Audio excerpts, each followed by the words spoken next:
Hey, everybody. Hey. I'm Natalie. I'm Mindy.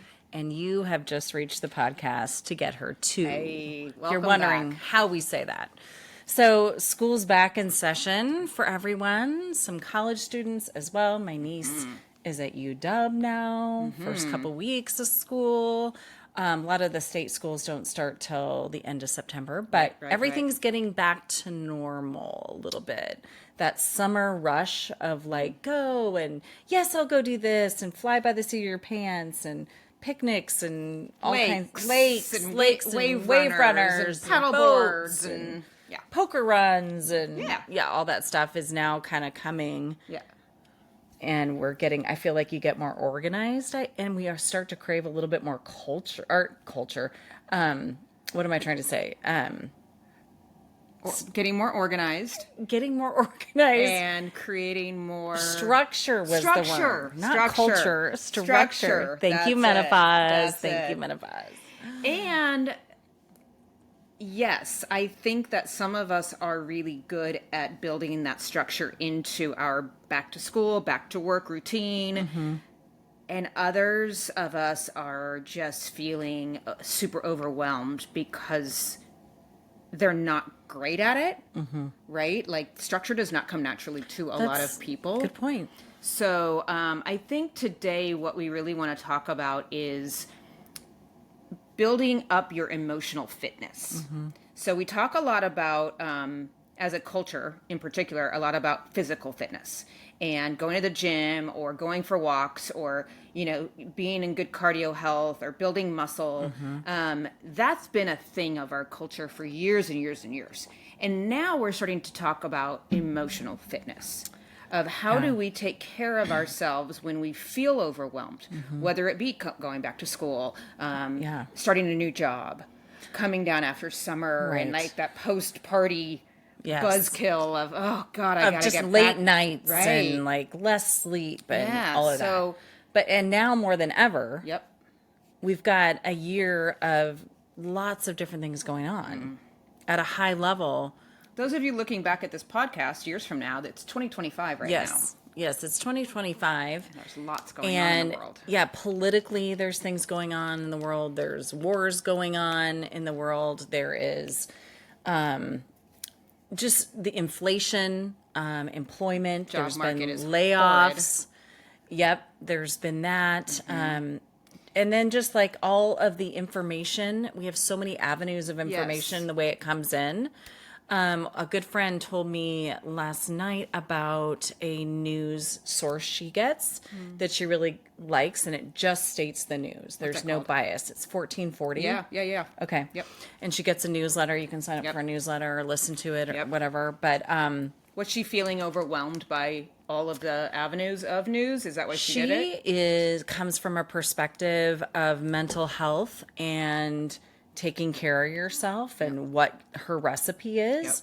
And she knows that that's her recipe. Like she can't go to a zillion different news channels and wonder what she's hearing and, different things like that. So I think that that's where she's coming from. Yeah, definitely. Definitely. Yeah.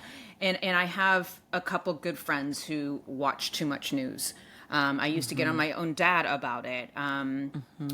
He would have CNN on all day long. Yeah. Nonstop. Yeah. And I have another friend who usually watches a lot of CNBC or CNN, and I don't care. I couldn't give two shits. If you watch Fox News or CNN, neither one's good for you. Yeah. Both will trigger your nervous system into this feeling of, I'm being attacked. Yeah. Even if or you overwhelmed by Right. all this stuff that you can't control. Even if you go day to day through your life, like it's not bothering you, it's attacking your nervous system. Yeah. Because it's constant negativity. It is constant drama. Fear. Yes. Inducing. It's all fear inducing. Yes. Anxiety inducing. And they do this on purpose. Yeah. Yeah. Right? Because fear pulls us in. We want to learn more. And, well, if this is happening, how do I protect myself? I need to know more. Yeah. It's done for a reason. It's very manipulative. It's no different than how the social media algorithms play us. the way they do. Yeah, look at a purse online and that purse is going to be in front of your face until you buy it. Weird, right? Yeah. Crazy. Yeah. When we have these podcasts, all of a sudden topics that we talk about show up on my Facebook feed 3 days later. And I'm like, are you kidding me right now? Right? It's so crazy. Yeah. But it trains our nervous system that then messages to our body that these things are normal when they're not supposed to be normal. And triggers the fight or flight. Yes, completely. The amygdala. Amygdala. Good job. Look at you. Thanks. So yes, to your point, we've got politics. Politics have always been, right, it goes in waves. But in the last 4 to 8 years, oh my gosh. And we're not going to get into politics here because that's not what this platform's about. No. But I will say that with social media, it brings a whole different dynamic than what we saw in the 60s, 70s, 80s, 90s, early 2000s. Politics have always been there. We've always had corruption. Yes. We've always had disagreements. We've always had polarizing. Right? It's always been there. Now it's just in our faces, to your point. So how do we stop that flood of, like, this is just not we have to manage it, and we have to cut off and this is me thinking about dating in the world, so bear with me. But speaking of emotional fitness. Yeah, right. And realizing that I was kind of addicted to the drama of the up and down, and how once I realized that, I was like, oh, but we get addicted to that negative dopamine hit, right? From the news. Would you say it's a negative dopamine hit? I don't know if that's actually a thing. It might be. But it's a fear. Like you said, it's a fear-based that we do become addicted to because it allows us to care about something. Yeah. And when we care, we feel connected. Yeah, that's a good point. Right? And in our primitive state, humans are about connection. But it keeps us in a fight or flight mode all the time. Of course it does. And it's like, aren't you concerned? Why aren't you concerned more? And the thought that if you're not worried sick and letting it consume your life, you don't care. Right. And that's a myth. Right. That is a myth. You nailed it. Yeah. Again. Just because you are on fire today. Just because you don't have this emotional fuel in every conversation about something doesn't mean you don't care. Right. Exactly. You care so much about your own emotional health that you won't let that consume you. Yeah, exactly. Yeah. Exactly. But you're right. It is so... God, people perceive it as you don't care all the time. I used to think that. Yes. If I'm everyone not does worried, at some point. sick about this. Yep. And Do so I I was care? just in cortisol, spinning the whole time, which is not good mentally, physically, blah, blah, blah, blah, for you. Yep. So how do we do this? Well, one, we need to realize it and be self-aware of it first and see it from a different perspective to go, okay, this is no longer a good strategy for me in my daily life. And then you need to choose what is, like moderation. We've talked about that. What is moderation for you? What is a time limit that would work for you to still feel like you're getting what you want out of the news or out of social media, but then you cut it off? Is it a half hour? Yeah. Is it an hour? Depending on how much time you spend, bring it down a little bit. And Baby then, steps. Taper over time. Yeah. And you'll realize at some point that you don't need it as much as you thought you did. No, and if something major's happening, if there's a tsunami coming, people will tell you. Yep. People will talk about the big things that you need to know. Well, we went hundreds and thousands of years without social media and the news. Yeah, good point. You know this. Yeah, I guess Right? that's right. We actually went all through, I went all through college. I don't know about you. Without a cell phone. Without even a cell phone or the internet. I And somehow... didn't get an email address till after I graduated. There you go. College. Somehow we knew what was going on in the world. We did. Maybe even at a more factual level. Yes, which is Right? sad. So that's a whole nother piece of this emotional fitness of how do you, as a responsible, educated adult, Get your news. get your news, and how is that helping you create this emotional fitness where you are strong.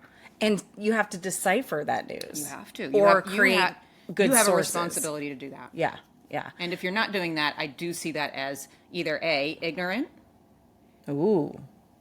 flat out ignorance, uneducated, which is fixable, or you like that drama.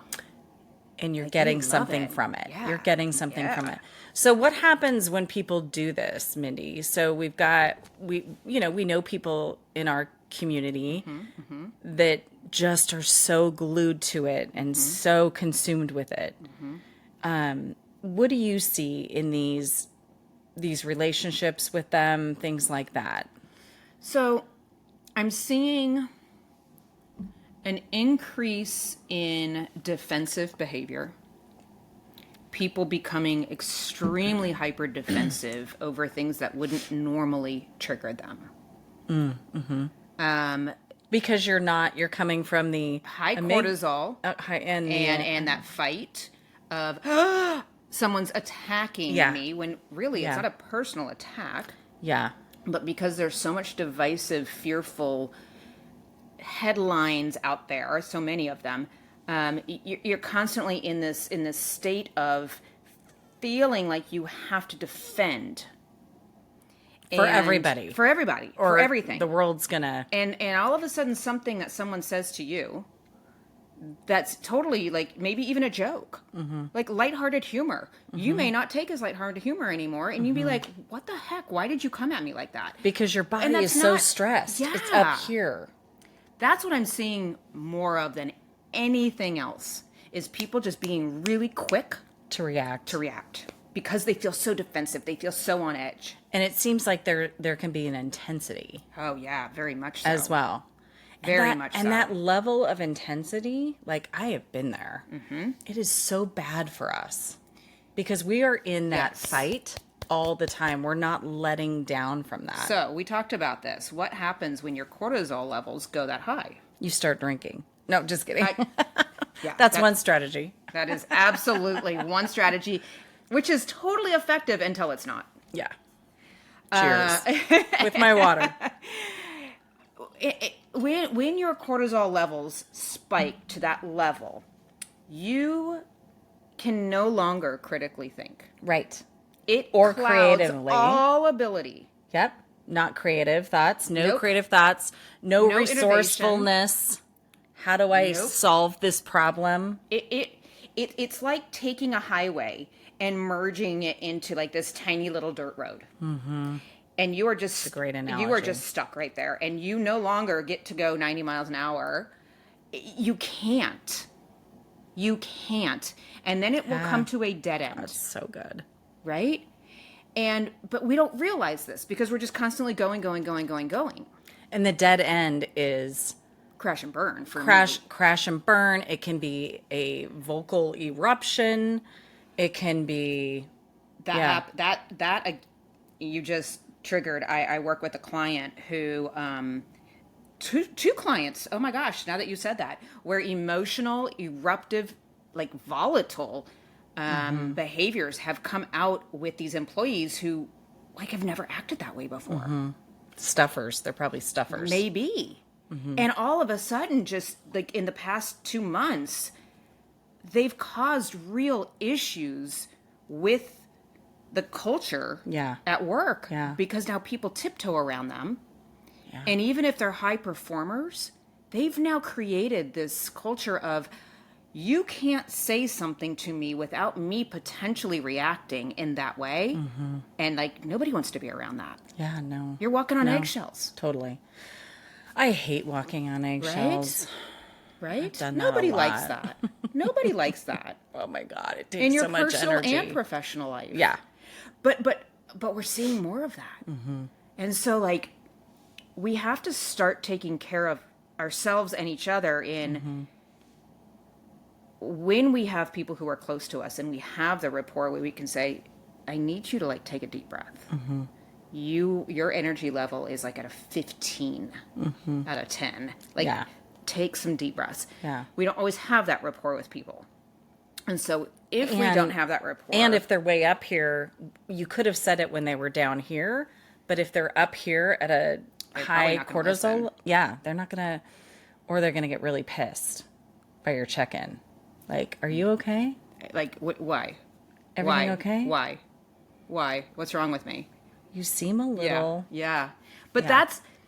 that's something that we take or have taken in the past personally. When we care about someone and we express our concern and then they lash back, how dare you say that to us? We take it, but it's not personal.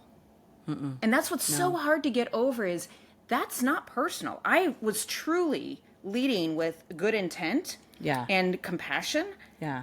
They're in a place of high cortisol. They're in a place of high emotional stress. Yeah. They're not able to process that Correctly. I'm coming with compassion. Yeah. Because Yeah. their brain doesn't register compassion. Right. At that point. At that level. So this is so good because this is why we need to become self-aware of this. There is and give ourselves grace because there is a lot going on in this world right now. There's a lot of unknowns.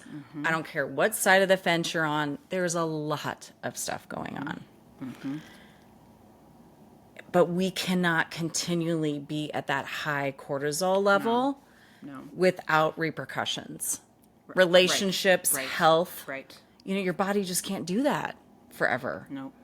No, and it's not good for our relationships, right? I mean, think about, do you like being attacked like that? Do you like it when you have led with compassion and kindness and somebody attacks you for it and gets all defensive? No, of course you don't like it. Yeah. So why would you do that to someone else? And they're not seeing it. No. So when you're at that high level and you're such in a fury state, it's hard because you need to come down to be able to see it So differently. let's talk about how you do that. All right, let's do it. Do you have tactics that you have learned over the years that help you, number one, realize that you're about to be triggered or that you're feeling that? Yeah. And then what do you do to minimize your reactive behavior? I feel like I'm very self-aware of my body and like the feelings that come up. Like, oh, what's going on? That feeling's racing, or that thought's racing through your head, and I'm feeling a How do you tightness feel it? right here. Yeah, I was going to say, It's right do here. you feel tightness? It's right here. I usually feel like a butterflies. Okay. Like kind of like a heebie-jeebies. Like, ooh, Yeah. that doesn't feel good in my gut. Yeah. You're Sometimes- more here. Yeah, Okay. and sometimes- See, everybody's different. I know they are. Sometimes they feel it in their shoulders, or Right. you know, something like that, some physical. So I know emotionally when I feel overwhelmed, I am not at my best self, and I need to scale back.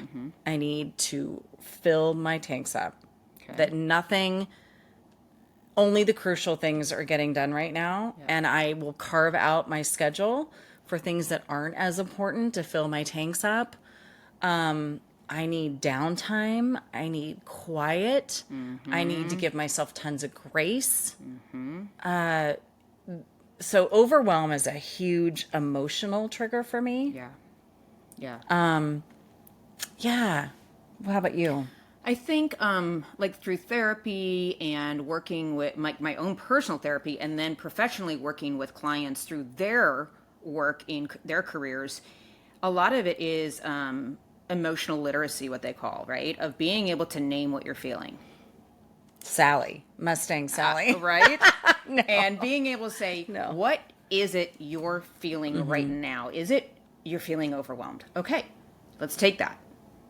Peeling it What back. is making you the most overwhelmed right now? Right now, in this very present moment, being able to name why you're feeling what you're feeling, for me, has been critical in narrowing it down so that I don't feel like it's conquering me and controlling me. Right. Narrowing it down for me to then control it. Because your first answer is probably like this and this and this and totally. this and this. Or it's, I feel overwhelmed. Yeah. So Okay, it's so let's talk huge. about that. Yeah.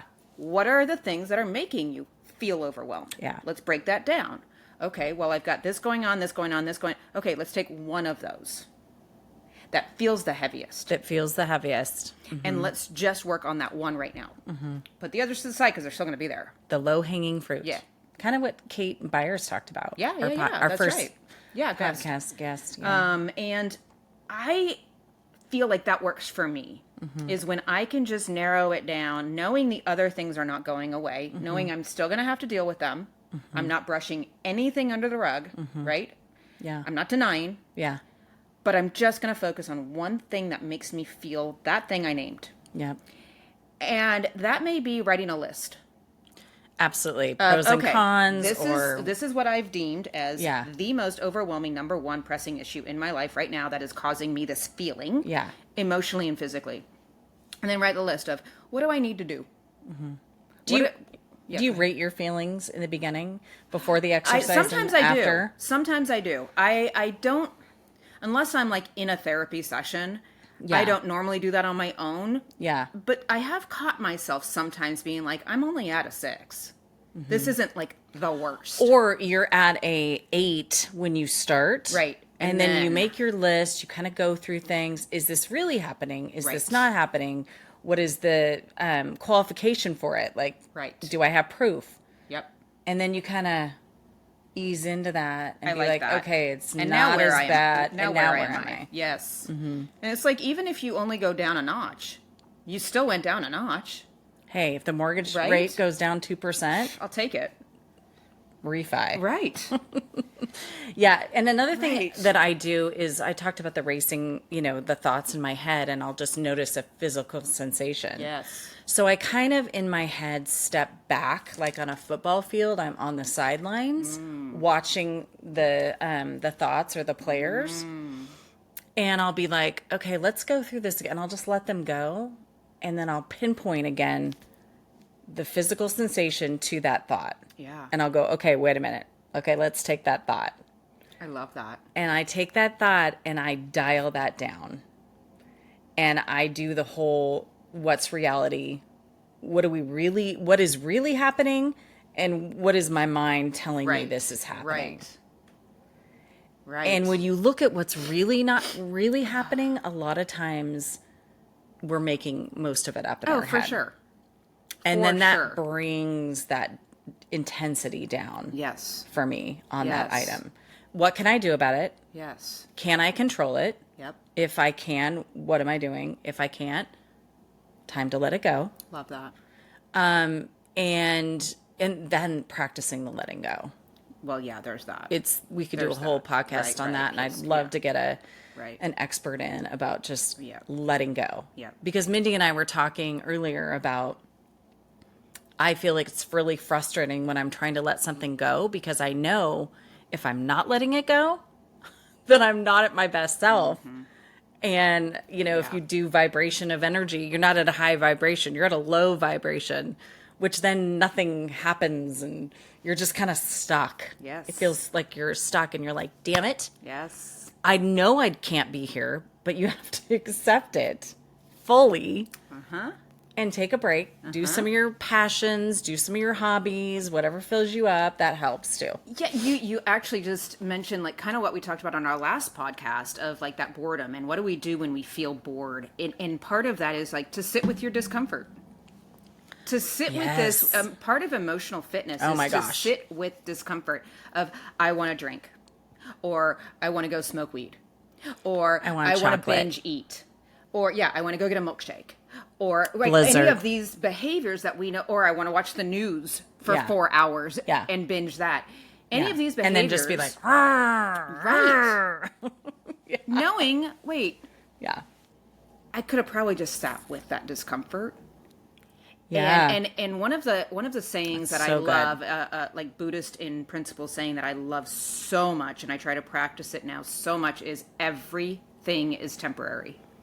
This too shall pass. That's my saying. Same thing. It's the same thing. It will. This too shall pass. It will. The good and the bad. And so with this political divide, with the job market, with the layoffs, with the social media noise, with all these things we want to control, but we really can't, this too shall pass. Everything is temporary. Yes, some things last longer. But people are going to say to that, like if I, let me just do devil's advocate. Yeah. This too shall pass. Yeah, Mindy, but our world might be bombed, our states might be bombed, And or you, this is. how will you control that? What control do you have? I don't over have that? any control. Then over let it. it go. That's simple. Unless you want to go on the run front for lines. legislative office, that's an unless option. you want to become a politician or a lobbyist, like that's fine. You have that choice, And you get to vote. You should definitely vote. that's right. But you're right. There's like only that's all so you much can do. you can do. Yeah. So stop the spiraling. Yeah. It's not healthy. Right. Emotionally, our emotional and our physical fitness are tied directly together. They are. We could be Right? tip-top physical shape, but if we're emotionally just And it's both ways. When we're not emotionally well, we tend not to take care of ourselves physically. amen. Right? So, let's talk about another some more strategies Yeah. Love strategies. that Love can really takeaways. help. Breath work, and we talked about this in the last podcast. Is breath work and not even just meditation, but like being able to just know again when you're sensing, you're getting excited in maybe a negative way of take a deep breath. Well, sometimes Take a I deep think when breath. you're in tense modes, sometimes I can feel myself like not breathing. And that's what happens. And that's why breath work really Yeah. works, because it Yeah. forces us. Yeah. And they have box breathing. Yeah, right? or the They have 4 the in, 4 in, 7 4 hold. hold. Yeah, the I've done even hold. 7 hold. and then Whatever exhale works out. for you, Yeah. right? Whatever Yeah. works for you. But Yeah. but taking a moment when you notice yourself in that state to force your body to breathe. And it can be hard to remember in that state. Absolutely. It's like anything else. Yeah. Yeah, it can be really hard. Yep. And my mom made an oh shit list for my dad to put it in his wallet. And what is that? So I don't know if she called it a no shit list, but my oh shit list would be like those things that work for me. Like put my hands under cold water, or the box breathing, I love that. or the 5 senses, tuning into your Right. 5 senses, Right. or a 5-minute meditation. Because Yeah. sometimes when you're spinning so much, it's really hard. And if you have a partner in life who is in tune with this, it really helps to be like, hey, babe, do you need your oh shit list? Or is there something on your oh shit list that'll work? I mean, Right. literally, we can't even compute. No creativity, No. no None. resolution. Nope. So that kind of helps to have a very good friend or someone in your life who can be like, okay, what do you need? What are some of the things you can do for you? 100%. I'm going to go get you I a love cold. that idea. That's Yeah. really cool. Thanks. Yeah. I'm going to go get you a cold cloth. Yeah. But what are you going to do in the meantime? Right. And I So did that with speaking my of mom. cold, Yeah, plunge. cold and heat therapy are also tools that a lot of people have taken to because they work so well regulating Yeah. the nervous system. People love it. And doing a cold plunge for me did not regulate my nervous system in the right way. I thought I was going to punch somebody in the face. I'm I not was even very kidding. vocal during it. Oh, I was just like, I got angry. I kind of got shameful that I couldn't do it. Did not enjoy it at all. But yeah, put me in a sauna. But yeah, Hot bath. it is. It's whatever works for you. Some people love the cold plunge. Some people Yeah. love the sauna. Some people, Yeah. right? It is putting your body into regulation mode to help control the nervous system back to its default It's distracting your healthy body. behavior. Yes. Physically, Yes. basically. too. We talked about breath work. We talked about emotional literacy of being Yep. able to name the emotion. And then the boundaries and recovery, well, which that's is kind of huge. like what I was talking about when I feel Yeah, overwhelmed. that's huge. I'm like, okay, stop, take things off my schedule. What do I Yes. really need to do? I need downtime. I need grace. I need, Yes. know, when mama says I'm done, I'm tapped out. Yep. And don't feel guilty. We had a whole a Yeah. podcast on boundaries. It's this Yeah. being able to say no, not now without feeling guilty. Yeah. Because you have to be in self-preservation mode of I can't do this now, and I know it's not healthy if I. Perfect example. We had an event last night that I normally would have gone to, but I was feeling so run down and exhausted from long hours of working. I finally said no, which is very unlike me because I'm your yes friend, and Yeah. love saying yes to events and being in social circles and meeting new people. But I knew Yeah. that emotionally I couldn't do it. Yeah. You weren't going to bring your best self. No, and I'm really proud of myself for I am too. for recognizing that. Because you're a person that if you say you're going to do something, you're going to be there. I'll do it. And But there's certain events where you know that it's not crucial. And I mean, obviously, if you had a speaking engagement, sure. I would just suck it up and right, suck it up, buttercup. Buttercup, yeah. But there's certain areas where you can look at your calendar and if you reschedule this or miss this, it's not the end of the world. Yeah, because it happens to all of us. Yep. So that's where that grace comes in. And it's also Something's gotta saying give. no to the doom scrolling for hours at a time. Mm-hmm. It's saying no to having the news on for hours at a time all day long. Mm-hmm. It's saying no to the things that we know deep down are not good for us. I know, we know right. these things. We know, Yep. every single person listening, that these things are not great for you. But they're easy go-tos for a So quick easy. fix, for a distraction. So easy. For a mood booster, for that dopamine. We get that. And sometimes that's okay, but then we start relying on them so much that it feeds Yeah. that addictive, Yeah. sense that our mind just loves to hang on to. Right. For sure. Yeah. For sure. And then it's never ending. Yeah. So And then I would say, we've talked about this too, because it's so important, are of like these little micro behaviors, these little micro habits that you can build into your day of 5-minute walks. yeah, little 5-minute micros. meditation. Little micros. Right? Grab a healthy snack. A couple reps Yep, with your weights yep. sitting down I have by your resistant couch. bands over Yeah. by my desk, and I have a standing desk, and I'll do resistant bands if I'm on like a webinar or a call where I can afford to do that. She's like, Right, yeah. I mean, you got to do what you got to do. I had a girlfriend, a colleague of mine who I used to work with, who had one of those treadmills. yeah, the treadmill. You're right, yeah. and it was a little annoying when you like see her like walking and bouncing like everywhere. But it I worked, feel like I whatever. would fall off of it. But I never got one either because of that exact reason.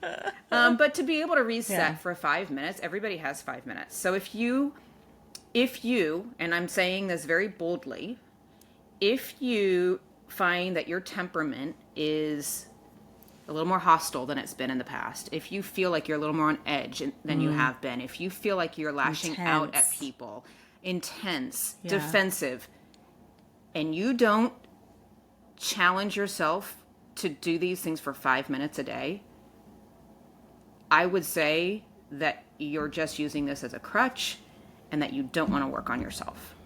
And so I would say change that mindset. I was like on every, like just waiting for you to Like say literally, like what like I would do say not you, and I was like, oh God, is she going to suck. say, yeah. You What is suck. she going to say? because you're not doing the things that you know you have time to do. I'm not asking you to go to the gym for an hour a day. Yeah. I'm not. Because sometimes we don't have an hour. We have 5 minutes every single day. I don't Yes. care if it's when you wake up in the morning or if it's when you go to bed at night or when you're eating lunch. Yeah. So I don't want to hear excuses. Well, while things are in the toaster oven or the air fryer or the microwave or boiling water, just do a couple squats. And then remember, this is about emotional fitness. Yeah. And so as you're doing the squats, Think about your boundaries. think about, about what you're grateful for, Yes. about what's good in the world, about how lucky you are that you got something, as far as like a relationship, something that was mutual and respect. Like there's so many things to be grateful for. Always something to be grateful Yeah. for. And I've been talking a little bit about the vibration, the energy level. Yep. Gratitude is like a scale of 0 to 1,000. Gratitude's at 900. Number one thing you can do to change your mood. Yep. Number one thing you can do. Because you can't be in fear again or shame or guilt when you're in gratitude. So that's another approach is if you're feeling anxious, you're feeling angry or whatever, go into gratitude. 5 things I'm grateful for today. I always say it like Give that. me 5 things you're grateful Today. for. Give me 5 things you're grateful for. I'm grateful for you. Thank you. Yeah. I'm so grateful for you to just be able to sit on your patio. I didn't and ask you to catch up. actually explain the whole thing. Okay. Just give me the list, Okay. like without the descriptions. That'd be great. Oh my God. We don't have a lot of time. Okay. Number 2, I'm grateful for the loves that I got from Gunny Bug this morning. That's her dog. My doggie. I'm grateful that I get to go to Lake Merwin on the weekends. I am grateful for the relationship that I have right now. A very healthy one. And I'm grateful for what's happening in the business. Nice. I You. love that. I am grateful for, having a small place that I love to live. It's my little cocoon. It's my sanctuary. I am so peaceful when I'm here. Awesome. 2, I'm grateful for you. Thank you. And You can go on and about our that. podcast and our friendship. 3, I am grateful for my circle of friends that I have. I have a small, tight circle of amazing, incredible women. 4, I am grateful for my family. I'm grateful for my daughter, my son, my mom, my sister and her family. Like, we're good. And then 5, This too shall pass. No, just kidding. Right. It did. And then Number 5, I would 5. say I'm grateful for Jack. Jack. And Cora, who you can't see. It's my son's dog. And then my cat, because they are just awesome to have around, and I love my animals. Unconditional love. Yeah. Yeah, everyone should have one. So on that note, we'd love to hear what you're grateful for. Yes. And hopefully this has helped. We're not, experts in this field, but we just thought it was a good conversation to talk about because we're hearing it a lot from people, and the world can be overwhelming. But remember what you can 100%. control and what you can't. Let us And know go how you're from there. doing. All right? Peace out. Bye, guys.